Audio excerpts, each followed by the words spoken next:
Dear students, good morning. Welcome to Deep Daily Editorial Enrichment Program. Let us start the discussion on today's newspaper, that is 15th May 2019. The first article, Inching Closer to the Brink. This is about Joint Comprehensive Plan of Action, otherwise known as Iran Nuclear Deal. So this deal was made between P5 plus 1 and Iran. P5 stands for Permanent 5 of the United Nations and this 1 stands for the Germany. So this joint comprehensive plan of action has three important components. The level of enrichment of the uranium, it shall not cross 3.67 percentage.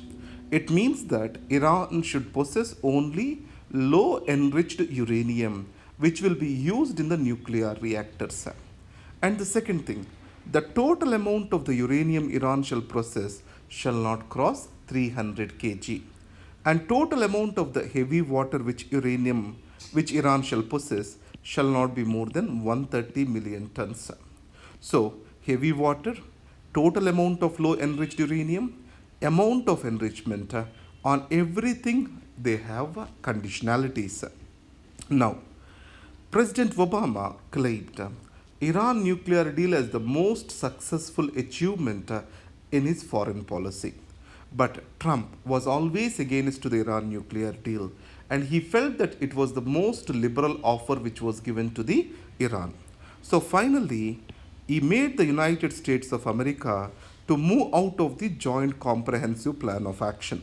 Then, who are the people other left? The remaining four permanent members in Germany, they are expected to honor the deal. And Iran is following all the conditionalities which are being made in the deal, and there shall be no reason why the deal has to be scrapped. It is a unilateral action of the United States of America. So, USA, after moving out of the deal, wanted to tighten the economic sanctions. So, because of this, there are two consequences. In Iran, we have hardliners and the people who are progressive. So, Hassan Rouhani, the president of Iran, he is a progressive softliner. So, the voice of the hardliners is going to strengthen today. So, the options before the Iran are very limited. So, the first case, what Iran did is, it gave a 60 days period of time. So, in this period, Iran is expecting European Union to honor its commitments to continue with the deal. If not, Iran is going to violate all these particular norms. So, the 60 days is the period which was given. And the second, United States of America further accentuated the problem by deploying USS Abraham Lincoln and also certain sea power in Strait of Hormuz. So in this context, it is feared that Iran may close down Strait of Hormuz, where one-third of the total oil supplies are moving. And the third most consequence is the rift between the European Union and United States of America is expected to be widened. So it means that already European Union leaders are not very happy with the actions of Mr. Trump. So in this context, the crisis is expected to deepen, and if the Iran nuclear deal comes to an end, it is also lead to increase in oil prices. So these are all the things which we need to understand. So European Union in the part time what it did, it has created a barter system because we have to bypass the financial system of the United States of America because most of the international trade is done in terms of dollars. So EU has created a barter system where it has established instrument in support of trade exchange, and Iran also established another system, that is special trade and finance institute. Both of them are going to exchange the goods. So pharmaceutical, agricultural products, etc., are moving towards the barter system. The major import or major export of the Iran is oil. So what we have to do with regard to the oil is a concern over here. Now, implementation issues in 10% reservation. So you know, EWS group, economically weaker sections, was given 10% reservations. So let's take 1000 seats are there in an exam. Out of that, 900 will be open category, 100 will be reserved category. Let us think this way. This reserved category is X. Here, horizontal reservation means any person from this group X, he will be fixed. Any selection will be given only as part of 100. Even if you get all India rank, your seat will be fixed as part of the reserved category. Vertical reservation, it means if you get all India rank 1, you take the seat in the open merit, and then these 100 seats will go for the X group's reserved category. It means the number of seats X is getting benefited from will increase in the vertical reservation. Now, in India, IAS, IPS, etc., these are the various services are there. So here, if I get 150th rank, there is a chance I go to IPS and I can get a seat in the open merit. But if I take a reservation under SC category, probably I may get IAS and my home cadre. So in this context, I want to use my reservation. So the Supreme Court has stated that yes, one can use their reservation and take into IAS, but whatever the seat they are vacating in the open category, that will be filled by another open category person that will not be added up to that particular reserved category. So as 150th rank is not taking the seat from the open merit, is claiming the seat under the reserved category. So a seat under this 100 will has to be, reduced. This is how the thing is going to happen. Here the objection is obviously the vertical reservation is not well functioning, because the meritorious students for better services, they are claiming the seat under the reserved category. So if this system has to well be implemented, he says in Boston they have introduced something called a reservation system for neighborhood schools. So certain percentage of the children has to come from the neighborhood, and the remaining seats will be open for others. The same system has to be implemented, which is a graded system.